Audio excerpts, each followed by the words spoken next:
فأعوذ بالله من الشيطان الرجيم بسم الله الرحمن الرحيم قل هل يستوي الذين يعلمون والذين لا يعلمون صدق الله العظيم وبلغنا رسوله النبي الأمين المكين الكريم ونحن على ذلك من الشاهدين والشاكرين والذاكرين والحمد لله رب العالمين. آئیے کچھ عرض و معروضات پیش کرنے سے قبل ہم اور آپ مل کر غربتی خزانہ میں آرام فرمانے والے آقا، لمبے لمبے ہاتھوں سے بھیک دینے والے داتا، انگلی کے اشارے سے چاند کے دو ٹکڑے کرنے والے آقا اور ڈوبے ہوئے سورج کو عصر کرنے والے آقا،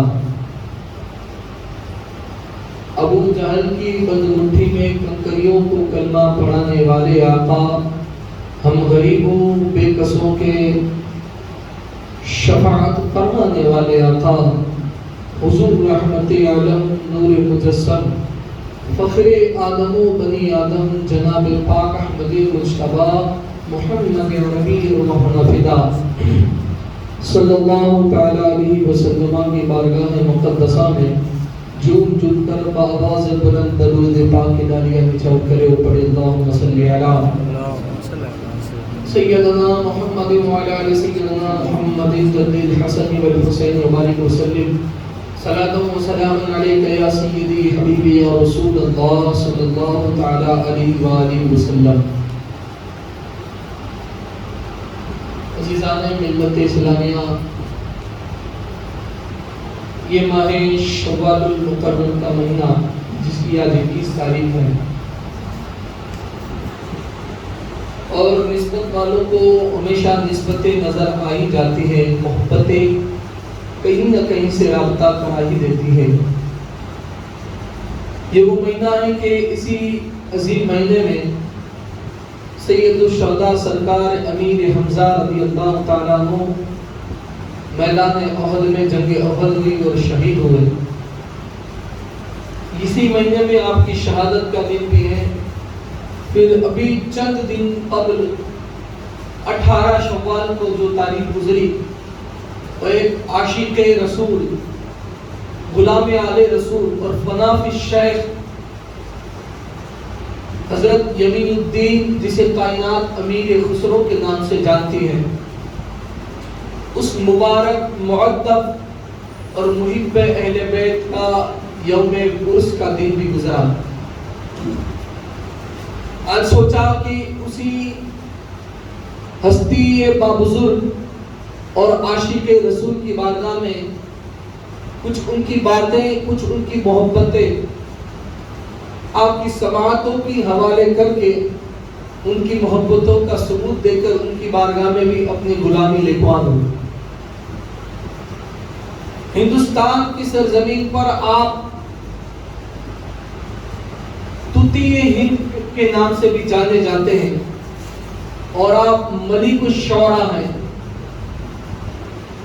لوگ اگر شعر و شاعری کے اعتبار سے بھی اچھے اچھوں کو سامنے لاتے ہیں، کہتے ہیں کہ انہوں نے یہ شعر، انہوں نے یہ شعر، انہوں نے ایسا شعر لکھا، تو میں شعراء میں حضرت امیر خسرو کی بارگاہ میں بھی لے کر چلوں تو حضرت امیر خسرو رضی اللہ تعالیٰ عنہ وہ ہستی ہے کہ جس نے کئی ہزار شعر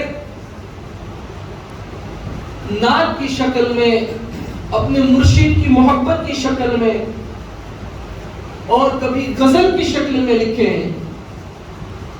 اور آپ کے شعر بھی وہ ایسے شعر ہیں کہ جس کے سننے کے بعد اچھے اچھے ٹکرا جاتے ہیں.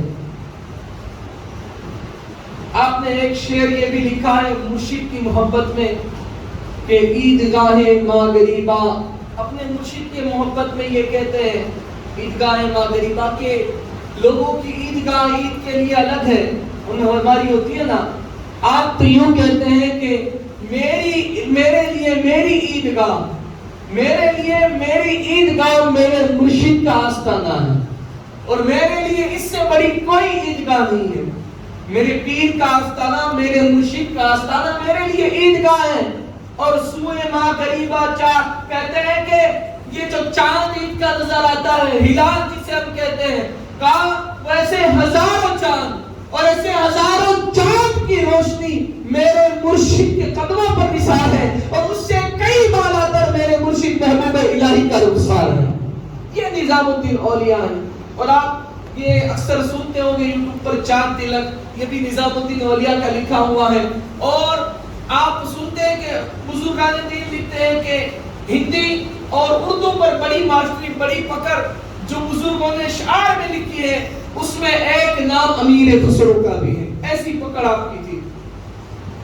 اور اکثر لوگ تو آج چکرا جاتے ہیں کہ جب امیر خسرو جیسے بزرگ ہستی کے شعر سنتے ہیں کہ یہ کیسے نادان لوگ گزرے ہیں کہ اپنے آپ کو عورت کی شکل میں پیش کرتے ہیں، عورت کی شکل میں، کہ میرے مرشد پہ میں کنواری کنواری پھردی. یہ سب شعر کیسے بنتے ہیں؟ لکھنے والا مذکر اور مؤنث اپنے آپ کو، یعنی ہے مرد اور اپنے آپ کو عورت کی شکل میں پیش کرتا ہے. تو اصل میں یہ ہندی شاعروں کا اور ہندی کا ایک معیار رہا ہے کہ جب بھی وہ اپنے مرشد یا حضور کی بارگاہ میں یا بزرگ کی بارگاہ میں پیش ہوتے تو اپنے آپ پر مذکر کی جگہ پر مؤنث کا صیغہ لگا کر پیش ہوا کرتے تھے. آپ کو یہ مذکر اور مؤنث کے صیغے میں تو معلوم نہیں پڑے گا، میں واضح کر دوں. مذکر کہتے ہیں مرد کو، عربی میں مرد کو مذکر کہا جاتا ہے اور مؤنث عورت کو کہا جاتا ہے. یہ عورت بن کر پیش ہوا کرتے تھے. کیوں؟ اس کا کیا مطلب ہے؟ تو سنو کہ مرید کا جو مرشد سے، مرید کا اپنے پیر سے جو تعلق ہوتا ہے، کیونکہ مذکر کا تعلق جسم سے ہے اور مؤنث کا تعلق روح سے ہے.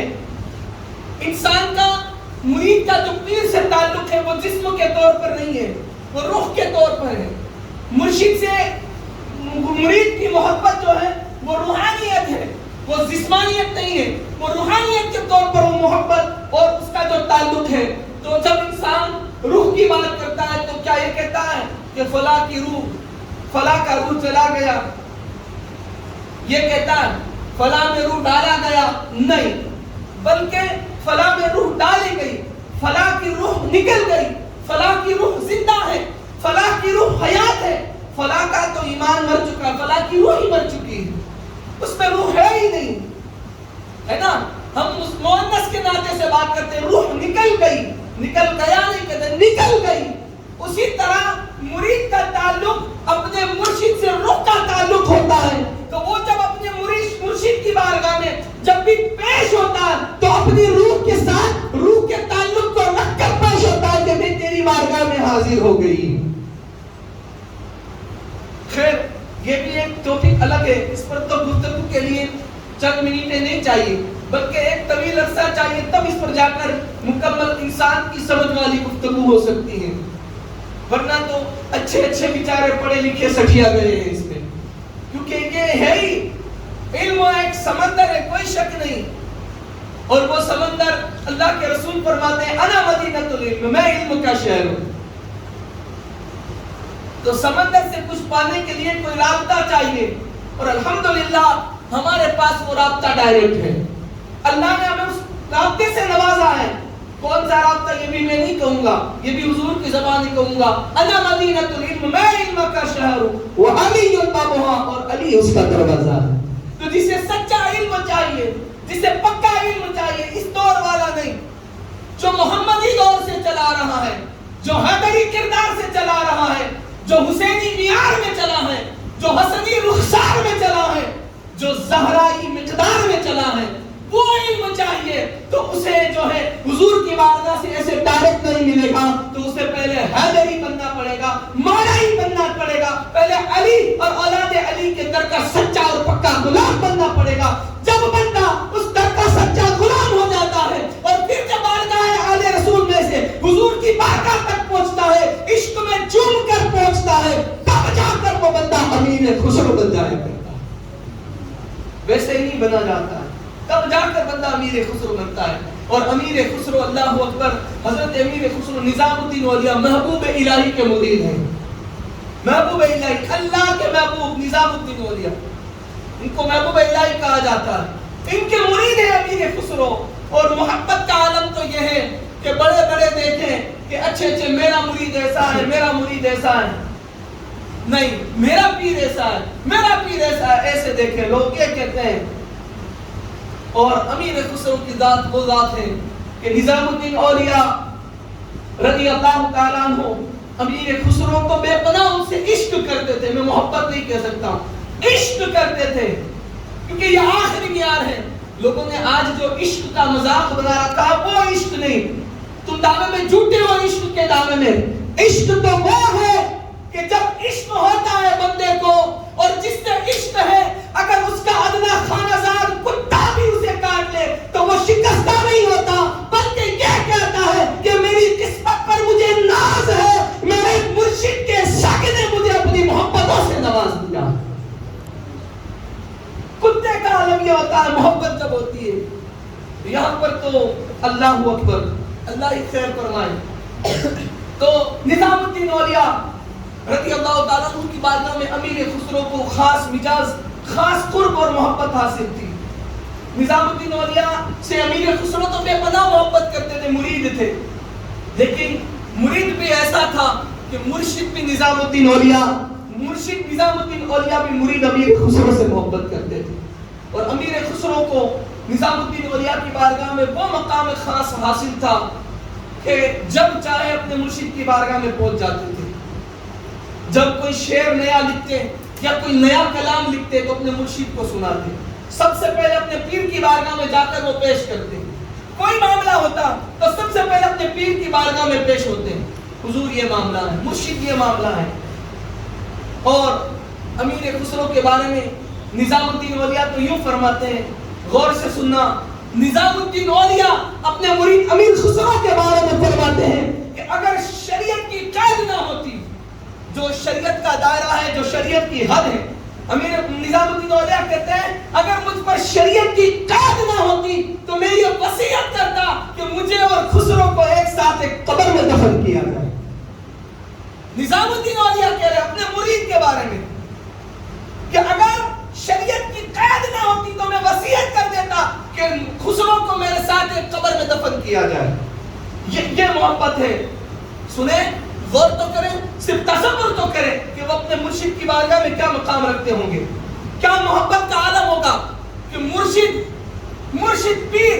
ارے تم جیسا مجھ جیسا کوئی نتھو خیرا ہوتا تو بات الگ تھی کہ چلو اچھا خاصا قبر دے دیا، پیر صاحب کہہ دیتے. نہیں، نظام الدین اولیاء کی بات کر رہا ہوں، نظام الدین اولیاء کی بات کر رہا ہوں کہ جس کی کائنات غلام ہے، دہلی جن کے قدموں میں پڑا ہے. اس نظام الدین اولیاء کی بات کر رہا ہوں. وہ کہہ رہے ہیں محبت کا عالم یہ ہے کہ اجازت دیتی ہے اگر شریعت تو میں اور امیر خسرو کو ایک قبر میں دفن کیا جاتا، میں وصیت کر دیتا. یہ محبت کا عالم. اور امیر خسرو کو اعجاز حاصل تھا، جب چاہتے اپنے مرشد نظام الدین اولیاء اپنے پیر کی بارگاہ میں حاضر ہو جاتے. رات کا عالم ہوتا، اور جب رات کے عالم میں تسبیح دے دی جاتی نظام الدین اولیاء کو، پھر عالم یہ ہوتا کہ پھر کسی کو جانے کی اجازت نہ ہوتی. نظام الدین اولیاء چار پائے پر بیٹھ جاتے اور تسبیح جب پیش کر دی جاتی پھر کسی کو جانے کی اجازت نہ ہوتی. لیکن خسرو کا عالم یہ تھا کہ خسرو اس وقت کہ جس وقت کسی کو جانے کی اجازت نہ ہوتی، خسرو اس وقت نظام الدین اولیاء کی بارگاہ میں جا کر بیٹھ جایا کرتے تھے. ان کو اجازت تھی. یعنی نظام الدین اولیاء کو تسبیحات دے دی جاتی، آپ چار پائے پر بیٹھ جاتے، پھر کسی کو آنے کی اجازت نہ ہوتی. لیکن خسرو کو اجازت دی جاتی اور خسرو اپنے مرشد کے قدموں میں کھٹیا کے پاس نیچے آ کر بیٹھ جایا کرتے تھے. اور پھر جب تک تسبیح رہتی پڑھا کر، جب تک تسبیح کا ورد شروع ہوتا، نظام الدین اولیاء میں امیر خسرو سے پوچھتے، خسرو بتا ذرا دہلی کا کیا حال ہے، خسرو بتا ذرا دہلی کا کیا حال ہے. اور امیر خسرو ساری گفتگو اپنے مرشد کریم نظام الدین اولیاء کو سارے دہلی کا حال بتایا کرتے اور کبھی کبھی تو کلام سنایا کرتے. یہ ایک محبت کا تقاضا ہوتا ہے. اور ویسے ہی تھوڑا وہ واقعہ آپ شاید سنتے ہو چکے ہوں گے، لیکن دوہرا دوں ایمان تازہ کرنے کے لیے، پیر اور مرشد سے محبت تازہ کرنے کے لیے. ہمارا عالم تو کیا ہے کہ مرید پیر شادی میں آئے یا زیارت میں آئے یا میت میں آئے، ہم آؤ ہاتھ چما بیٹھو، پیر کون مرید کون، ہم تو شادی میں پڑے ہوئے. نہیں، بات کر رہا ہوں آپ کو ذہن دے رہا ہوں. ارے جب مرشد سامنے آ جائے جب تک وہ اجازت نہ دے تب تک نہ اٹھا جائے. اور آج تو باپو بے وقوع سے ہم ان کے سامنے کرسی پر جیسے نہیں. معیار یہ کہتا ہے, تقاضا یہ کہتا ہے, محبت یہ کہتی ہے, الفت یہ کہتی ہے, عقیدت یہ کہتی ہے, جذبات عشق اور محبت یہ کہتی ہے کہ جب بھی تم مرشد کریم کی بارگاہ میں پیش ہو جاؤ تو ان کے قدموں میں بیٹھا کرو. پوچھا گیا صوفیہ سے کیوں قدموں میں بیٹھا جائے جب ساری سویدھا موجود ہو؟ کہا ارے تخت والے کے سامنے قدموں میں بیٹھا جائے اور غلامی میسر ہو جائے تو اس سے بھی بڑے تخت وہ عطا کر دیتے ہیں. اور اگر تخت والے کے سامنے دوسرا تخت پر بیٹھا جائے تو چھین لیا جاتا ہے الہی سے, غیب بے خدا سے چھین لیا جاتا ہے, عطا نہیں ہوتا ہے. قدموں میں بیٹھا, یہ صوفیاء کا طریقہ, بزرگوں کا طریقہ رہا ہے. اور قدموں میں بیٹھنے کی تو ہم بات کر رہے ہیں. ارے وہاں تو قدموں میں پہننے کا عالم تو سنو.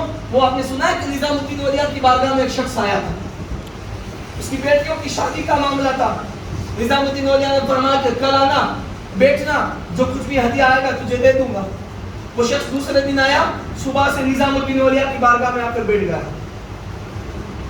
1 گھنٹہ 2 گھنٹہ 4 گھنٹے کئی گھنٹے گزر گئے. صبح سے شام کے 6 بجنے کو آئے, پورا دن گزر گیا, نہ کوئی آیا, نہ کسی نے ہدیہ دیا اور نہ نظام الدین اولیا نے اسے دیا. شام ہو گئی, 6 بجے کے قریب کا 6 یا 7 بجے کے قریب کا وقت تھا. اس شخص نے کہا کہ نظام الدین اولیا کہا کیا کرے بھائی, آج کوئی آیا نہیں, میں تجھے ٹھیک ہے خیر لے میرے پاس یہ جوتیاں لے کر چلا گیا. نظام الدین اولیا جو پاؤں میں ہم جسے چپل کہتے ہیں, جوتیاں تھی وہ دے دی کہ لے کے, وہ لے کر نکل گیا. سوچ رہا تھا کچھ نہیں ملا, ملی تو جوتیاں. اب یہ جوتیوں کا کیا آئے گا, اس جوتیوں کا کیا آئے گا, اس چپل کا کیا آئے گا.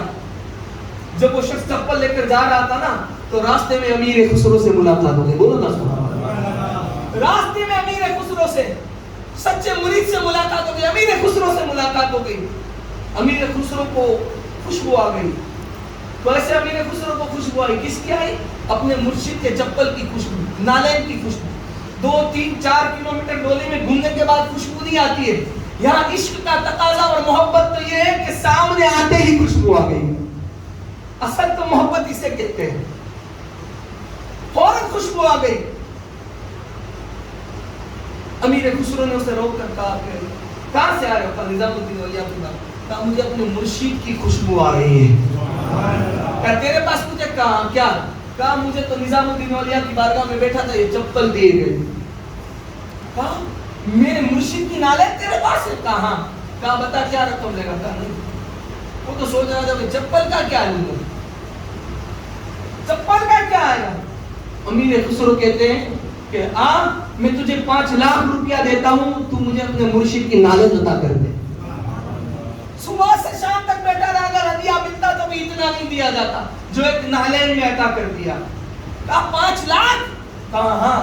کہا اس کے بدلے میں؟ کہا میں تجھے 5 لاکھ دیتا ہوں, تیرے پاس جو چپل ہے جو میرے مرشد کی نالین ہے وہ مجھے دے دے. عشق کا یہ تقاضا تھا. امیر خسرو نے اس وقت اسے 5 لاکھ روپیہ دیا اور اپنے مرشد کی نالین کو لیا, اور نالین کو لے کر بغل میں رکھ کر یا تھیلی میں چھپا کر جیسے ہم چلے جاتے ہیں ویسے نہیں گئے, بلکہ عالم یہ ہوا امیر خسرو نے نظام الدین اولیا کی ان جوتیوں کو اپنے سر پر رکھا اور یوں کہنے لگے کہ اگر سر پہ رکھنے کو مل جائے نالین مرشد, پھر میں بھی کہوں گا کہ تاجدار میں بھی ہوں. نالین کو, اپنے مرشد کی اس چپل کو لے کر دہلی میں گھوم رہے ہیں. یہ محبت کا تقاضا رہا. اور جب محبت کا تقاضا یہ ہوتا ہے تو بندہ امیر خسرو ہوتا ہے. جب محبت کا تقاضا یہ ہو تو بندہ نظام الدین اولیا ہوتا ہے. جب محبت کا تقاضا یہ ہو تو بندہ قطب الدین بختیار کاکی ہوتا ہے. جب محبت کا تقاضا یہ ہو تو بندہ فرید الدین شکرگنج ہوتا ہے. جب محبت کا تقاضا یہ ہو تو بندہ شہنشاہ ہندوستان, مالک ہندوستان, عطا رسول معین الدین سرکار غریب نواز ہوا کرتا ہے. یہ محبتوں کے تقاضے ہوتے ہیں. خیر اللہ رب العزت ہمارا یہ جو خراج ہم نے پیش کیا, اللہ اس سلسلہ چشتیہ کے بزرگوں کی بارگاہ میں قبول فرمائے اور ان کے دروں سے بٹنے والی خصوصی خیرات کا حصہ اللہ ہم سب کو نصیب فرمائے. ہمیں بھی خسرو سی محبت اپنے مرشد سے اللہ نصیب فرمائے, اور فنا فی الشیخ اور فنا فی الرسول اللہ ہمیں بھی بننے کی توفیق اور ہدایت نصیب فرمائے. وما علینا الا البلاغ.